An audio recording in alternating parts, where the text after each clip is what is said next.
Hey, so this is day one of building a 5-step ladder in a tiny home, and I'm just trying to figure out the height of it and the pitch for the legs right there. So I cut off about half an inch, so the legs rest like fully flat on the floor, and so that's gonna be an interesting process.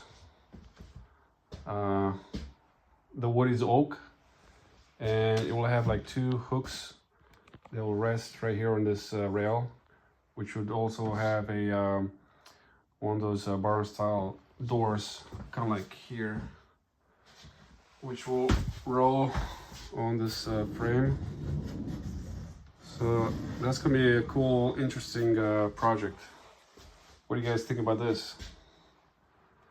Has anyone built a ladder like this before, or no?